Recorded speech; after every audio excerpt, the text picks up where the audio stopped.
Hello there, custard creams. Thank you so much for visiting my channel and coming to listen to a depth year update ramble. I'm going to talk about a number of different things in the course of this video. There's not going to be much rhyme or reason. I don't have a very stringent plan. I've been keeping notes on my phone, in the notes section on my phone, underneath the title Depth Year 2019, and I basically just write everything there that's occurred to me that's to do with the depth year and really just how I'm enjoying it, how I'm not enjoying it, what I'm learning, what the challenges have been. And I just want to give you a little bit of an update as we near the end of January. So as we near the end of the very first month of me doing a depth year, I'm going to tell you just basically some of my impressions and some of the things that have been going on with me. I have found this to be a really interesting process. I very much enjoyed the Facebook group, and yeah, thank you. If you are doing a depth year and you've been on the group or you've been making videos, chances are that I've checked them out, that I've read some of your comments along the way or looked at your videos, because I'm finding it really interesting to look at what other people are doing. First things first, if anybody is out there and they don't understand what a depth year is and they're watching this thinking, fill me in, I do not get it, then you're either going to want to watch Jessica's video, which I will leave down below, the video from Jessica the Story Witch, which got this whole thing started off, or you can watch my last video on the topic, which I will also leave down below for you. But essentially, just to cut a long story incredibly short, a depth year is where you agree with yourself that you're not going to buy new things. And you might select new things in certain categories that you're not going to buy any more of. So it might be things that you know that you have a particular issue with, that you do buy too much of, or that you tend to get a little bit fixated on or obsessed by. For me, it's things like books, stationery, clothing and accessories. Those kinds of things are a no-go for me this year. I'm also not purchasing makeup. I'm not purchasing beauty products unless they are on a very small short list of things that I actually feel like I need to have, that I use every single day. Like mascara, for example, is something that I pretty much use every day that I go out. So those kinds of things I am allowed to rebuy, but only in a replacement only kind of context. I'm not allowed to go shopping for things. I'm not going out there and sort of picking up things that I like that weren't on my plan and weren't on my list and being like, oh yeah, I'm going to buy this. But there is very much this sort of other thing about the depth year. The depth year is not just a no buy year or a low buy year or a buy less year. It's also very much about concentrating on the things that you already have in your possession and really coming to enjoy spending time playing with those things, using those things, instead of ignoring them and letting them gather dust because you're already thinking about the next thing that you want. Let me talk about one of the very first things that was difficult for me with this depth year. It didn't take long for me to get into very difficult territory, actually. It was only January the 10th that was the first time that I was like, I want to buy things. I can't believe it only took me 10 fucking days to be like, God damn it, I really want that dress, I really want that. But basically, let me just explain for context, for the sake of context, right? So on the 10th of January, I went to have a dentist's appointment. I went to see the hygienist and I had to get some stuff put on one of my back teeth, and I had to have a cleaning. Now, some of you will be aware, if you used to receive my newsletter way back in the day, or if you've seen one of my videos where I do mention this, that I do have a pretty bad fear of the dentist. In fact, I would say that it was a phobia of the dentist for about 7 years back there, where I just plainly and simply did not visit my dentist. I just did not go. And this is very much tied up with the eating disorder and just knowing and very much feeling that I had messed up my teeth, and really just not wanting to address that, not wanting to assess the damage that I had done to my teeth, and feeling very concerned about my dental health. So I just buried my head in the sand and I didn't go to the dentist for a long time. Now I have an amazing dentist these days. He specialises in nervous patients. He's incredible. His hygienist, his dental nurse that he works with is also incredible. The whole vibe, the whole atmosphere is amazing. It's not cheap necessarily to go there. It's not super expensive either, but it is a very good dental surgery, and I do pay for the privilege of having the kind of experience that somebody that had an almost decade-long dental phobia would need, right? Now, when I go to my dentist, I take a cab, and so I sort of get a cab quite early in the day, and I tend to work in the town where my dentist is, so I do some emails in a coffee shop, shop or make some notes for videos that I might want to do, or do some admin basically until it's time for me to go and see my dentist. Whenever I have a hygienist appointment though, it's hard for me to work before I see the dentist, because I do take Valium. I do take a low dose of Valium to calm me down before I go in. It is prescribed by the dentist, okay? The dentist does give me the Valium, and basically when I'm on the Valium, I'm sort of wandering around, just sort of looking in shops and relaxing, having a cup of tea maybe or something in a cafe, waiting to go in, just sort of calming my nerves, steadying myself. Now, I've been going to this dentist now for a couple of years, and I have my cleanings every 3 months. And I must say that whenever I have my cleanings and I'm on the Valium, and if anybody's ever had Valium or diazepam or whatever, you will know that it is a downer. It relaxes you, it untenses your body, it makes you feel pretty chill about life.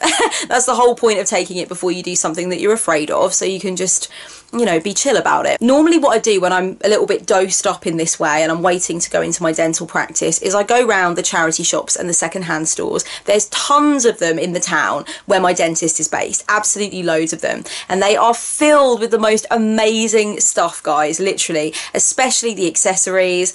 Last time I was there and I went shopping in the town where my dental surgery is based, I came home with the most amazing, beautiful fitted pleather jacket, and I've been looking for one, a new one, for ages. I came home with loads of great new jewellery, some lovely altar pieces, oh my god, a really lovely new skirt, like a really shiny, wild, party vibes, kind of 80s rah-rah skirt. I mean, it was a haul. It was a fucking haul. So this time around, not being able to buy anything was pretty crappy, and I was like, do I even want to go into these shops knowing that I can't buy anything? Do I want to potentially risk seeing things that I can't buy, knowing that I've got to pass them up because there is no option to buy them, or not? You know, would it be better if I went in and I looked around and I trained myself to be around things that I might actually desire but I can't purchase? So it was quite weird, and I was just really in the mood to spend, because that's what I do when I go and see my hygienist. I rock up early, I take my Valium, I wander around a bit, and I just like enjoy buying things with a little bit of my excess income. So the fact that I couldn't do that was really crap, and you know, it was a really interesting experience. I did go into some of my favourite vintage and second-hand shops in the town. It was interesting. I did see some things that I definitely would have purchased if I wasn't on a depth year, but I did like the feeling of leaving the shop with the money in my back burner. I must admit, I did like the feeling of leaving and thinking, God, it was really great not to have an option to buy that, because actually I do have a lot of nice bags or a lot of nice shirts or a lot of nice candle holders or whatever the case may be.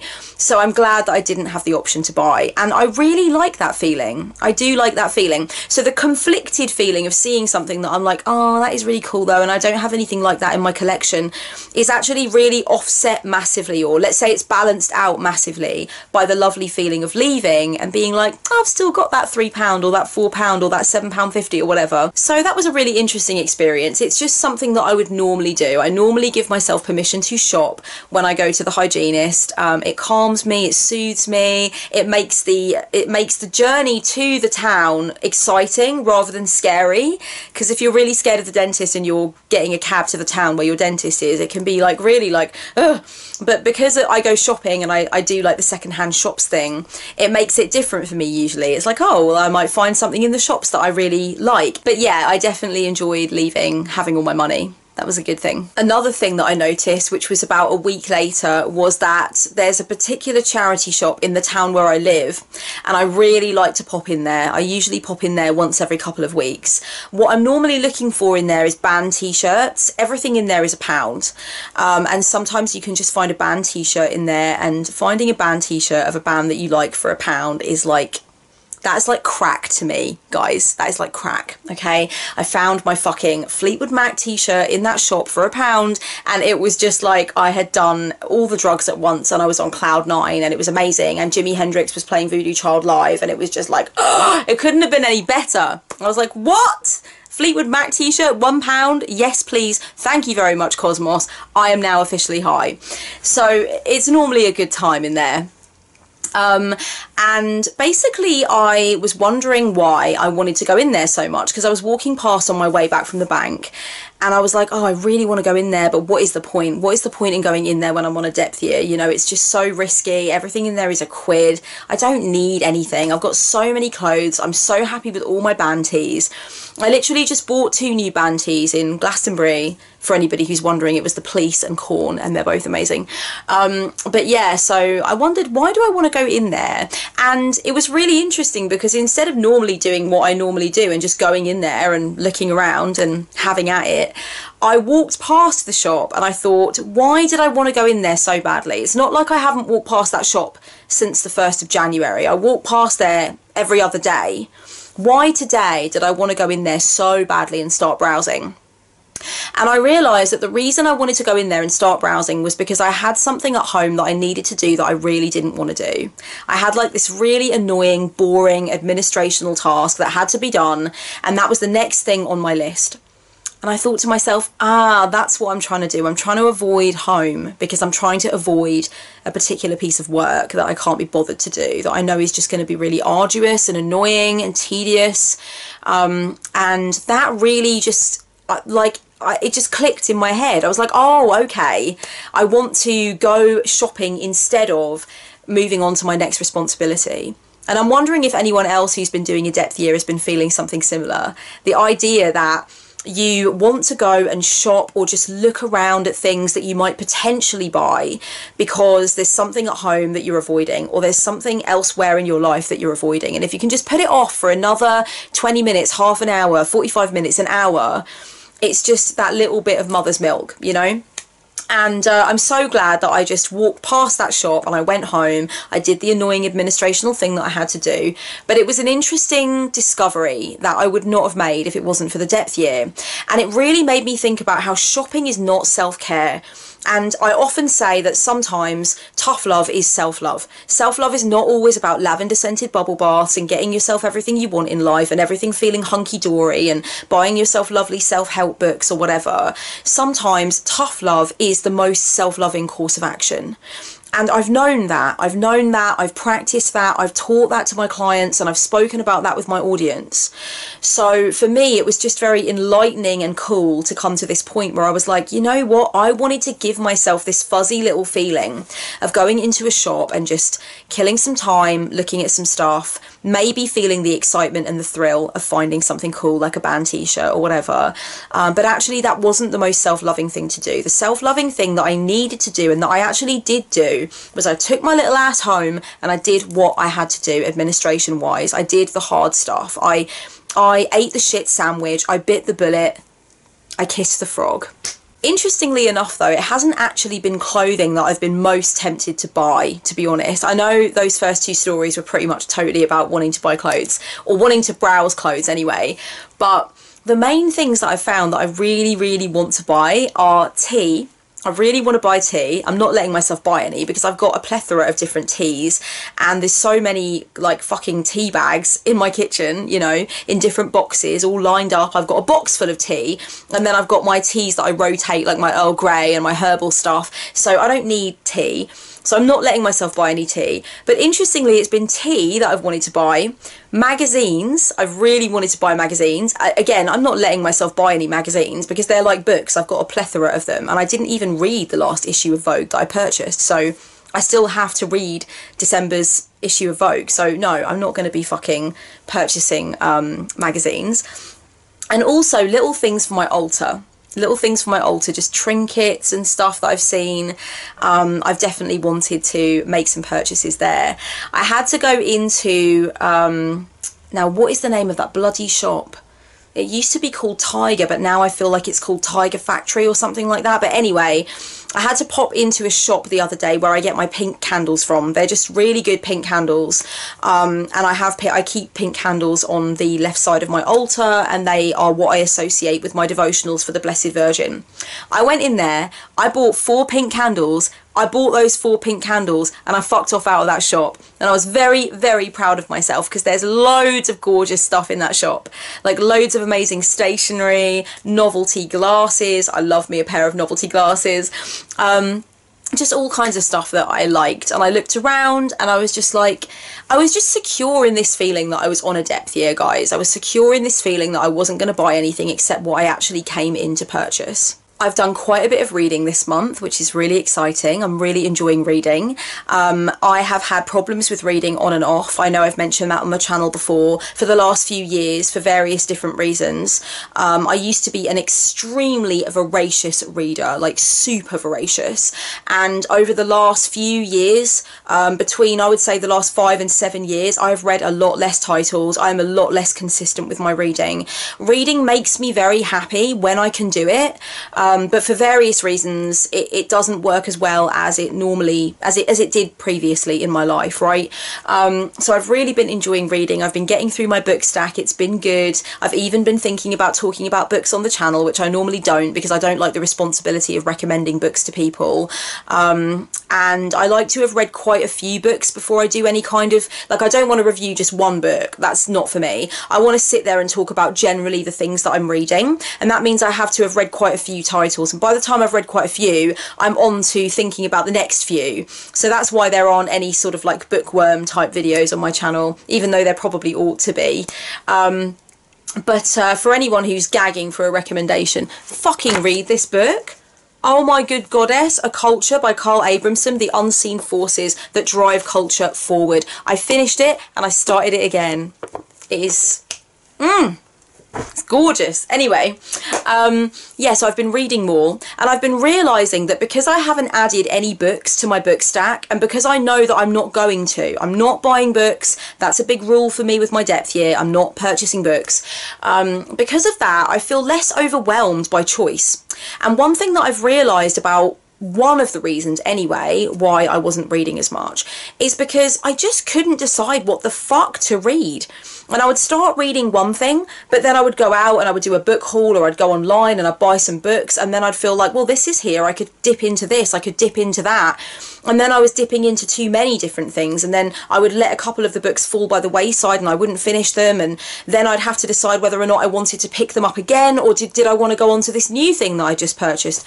Oh my good goddess, it's such a brain fuck. Why do we do this to ourselves? Honestly, completely ridiculous.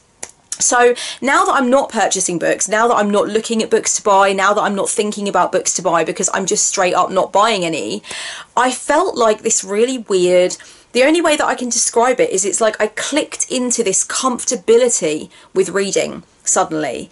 And I just sat there and read the same book the other night for a few hours. It just felt like, yeah, I feel like I'm turning into a proper reader again. Now, as I mentioned, there are a number of different reasons why reading became a problem for me in my 20s in a way that it was not in previous years of my life. It was like my mid-20s, guys, that things started to become a bit difficult with reading. I don't know whether or not I should do a video about this or not. If you want to see a video down below about my journey with reading and why I've found reading difficult and what I've used to try to get back into it, please let me know, because I'd be interested to see if there's a consensus around how important that video might potentially be to you guys. But anyway, essentially, I have been reading more in January than I read in the previous few months. And I do think one of the reasons is because I just am not adding more to my collection. So I don't have that feeling of confusion. I feel like I've settled into this very comfortable idea that I'm basically just going to read a lot of titles this year.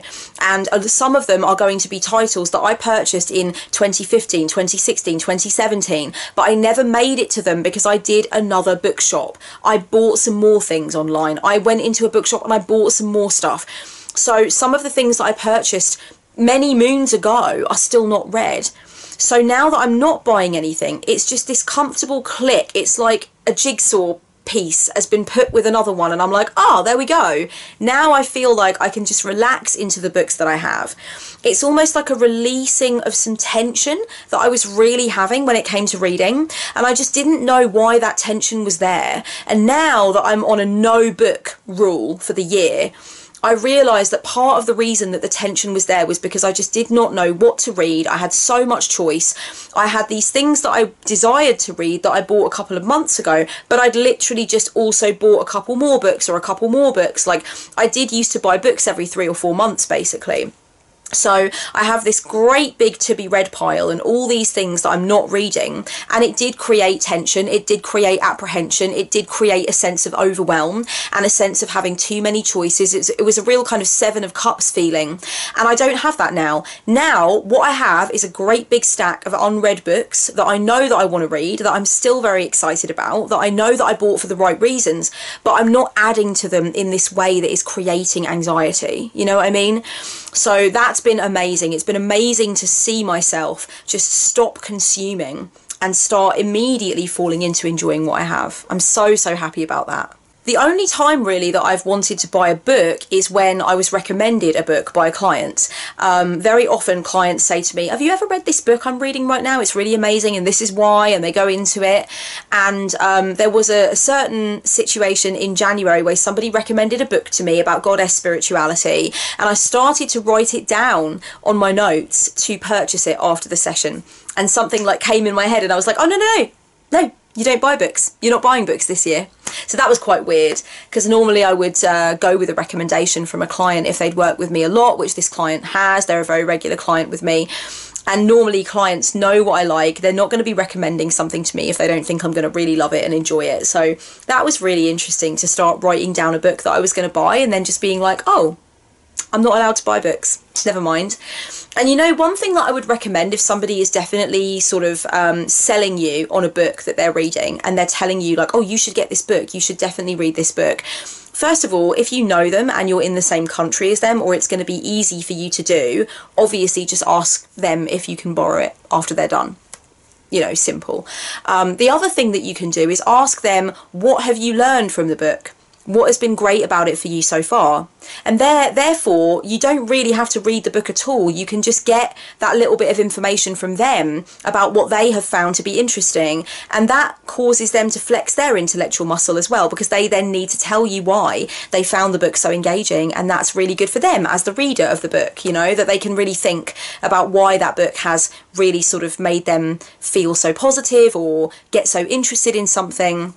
So basically what I'm trying to say is start a conversation. Let yourself have a conversation with that person about why that book has meant something to them. Certainly write it down, because we're not going to be on a depth year forever. We're going to want to buy new books. We're going to want to purchase things maybe in the future again.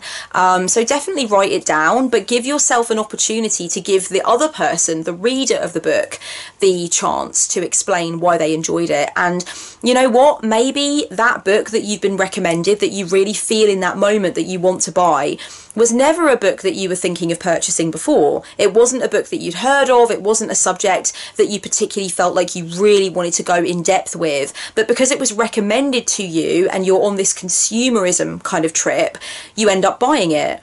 What could be better than a depth year where you pause all of that for a second and you really read what you want to read and you get things done that you want to get done, but at the same time you have the opportunity to engage in this really exciting way with people who are reading other things, and they can give you the benefit of the information that they've picked up. And so that was something that I did with my client. Like, what have you learned from it? What is coming up for you from reading this book? And I felt like that was enough. I felt like I don't need to go and buy this book just because it's been recommended to me.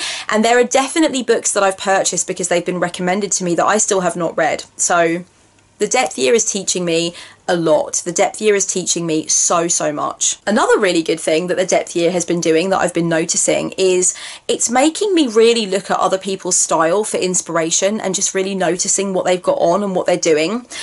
For me, I am one of those people that could be a street style photographer. I actually really love street style blogs. I really enjoy these photographers that just go round and they take photos of people in various different cities or whatever that they feel are dressed in a really interesting way. I love street style blogs, absolutely love them, and I followed them for a very long time. It's really cool. I especially love it when people go to like New York Fashion Week and London Fashion Week and they take photos of people going in to see the shows, because obviously they're dressed up to the nines and they look incredible. But I also really love when a photographer just goes to somewhere like maybe they go to a flea market in Brooklyn, or maybe they go to Spitalfields Market in London, and they just stop people that they feel are dressed in an engaging, cool, different way, and they say, hey, do you mind if I take your photo? And I love those kinds of blogs. I love street style. I love street style books. If I walk into someone's house and they've got a street style book on their coffee table, we're probably going to be friends. So I've noticed that since I'm not allowed to go out and buy stuff anymore, like I'm not thrifting, I'm not looking at vintage clothing, I'm not looking online, I'm not buying anything new, I've noticed that I've started to really engage with what other people are wearing. Like, I always do that anyway. I'm always looking at people, looking at what they're wearing, enjoying what they've put together if they are sartorial. But a lot of the time it will inspire me. I'll think, oh, I want to buy something like that. I want to find something like that. I want to thrift for something like that. Or I want to go online and get that thing from wherever it is from. Whereas now I think to myself, what have I got in my wardrobe that I haven't played with for a while that is exactly like what this bitch is wearing? And I did that literally yesterday. I was like, you know what? This woman that I'm looking at in front of me in the queue is inspiring me. She's inspiring me to change my bag, because I'm always using my rucksack at the moment, and as much as I love it, I've got all these other amazing bags, and she was wearing this really interesting looking very vintage looking sort of colourful leather shoulder bag, and I was like, I've got shit like that, I want to wear that. I've got a vintage jacket, like a tweed vintage jacket, that's what she was wearing. I thought, I want to do that. I've got knee-high boots, I'm gonna do something like this. She was inspiring me basically. But I was thinking about what I've got. I was thinking about tapping the gold that was already in my collection, instead of instantly going to like, oh, I wonder if I could thrift for a new pair of boots this weekend. I was thinking, I've got a pair of boots in the back of my wardrobe actually that kind of have that same vibe that I just really have not pulled out and played with. So that's been really exciting and interesting. One thing that is extremely annoying, that has been annoying me the whole way through this bloody depth year journey so far, is that in December I lost my beanie. I lost my one beanie that I own, and it's one of my favourite things that I own. I don't know where it is. I know it's in my flat fucking somewhere, but I don't know where it is, and I turned the flat upside down yesterday looking for it and I cannot find it. It's a Boy London beanie, so I know I can go online and buy it. It's not a vintage thing, it's not something that's like one of a kind. I know where to get it from. I know the website that I can order it from. But I don't want to order it because I want to do well. I want to do this. I want to do it properly. It's not going to be cold for that much longer. I could live without a beanie, but it's just so useful. Beanies are so useful for when it's cold. They're so useful for when you're not sure whether or not it's going to rain. I've got a nice big hood on my anorak, but I don't want to wear it up all the time if it's just light misty rain. A beanie just really keeps the top of your head warm so that you don't lose loads of heat and you don't get rain in your hair. Beanies are just so useful. They're so great for when you're feeling down and shit, but you've got to go to the shop for something. And I just don't have a beanie anymore, and I want one. I can't find my fucking beanie, guys. But I haven't actually gone online and purchased a beanie, so I'm doing well. I just really wish I could find my Boy London hat. That's all I'm saying, okay? But I'm sure I will. I will turn the flat upside down again and see if I can find it. That's about all I've got to say for my depth year update today. One more thing that I do want to make sure that I mention though is please don't be hard on yourself if you're doing a depth year and you found that you have made a purchase, or you have slipped up in some way, or something didn't occur to you, like it didn't occur to you that you were on a depth year and suddenly something was in your bag and you were at the checkout and you were like, oh fuck, I said I wasn't going to buy anything in this category. Please don't be mean to yourself. A year is a long fucking time, okay? And none of us know what's going to happen as we go on through this process. I think the best thing that we can do is to be kind to ourselves, continue to be as conscientious as we can. And sometimes I think that one of the best things to do when it comes to the depth year is just realise that maybe we will buy things. Maybe there will be situations during the course of the year where we will feel like we really cannot pass something up. It is really just something that we have to get, and maybe we will allow ourselves that, and it will still be a really amazing year where we still will have saved loads of money and we still will have given ourselves this amazing worthy challenge. You know, it's not all over just because you bought one thing or a couple of things. Like, so please don't be cruel to yourself or harsh on yourself.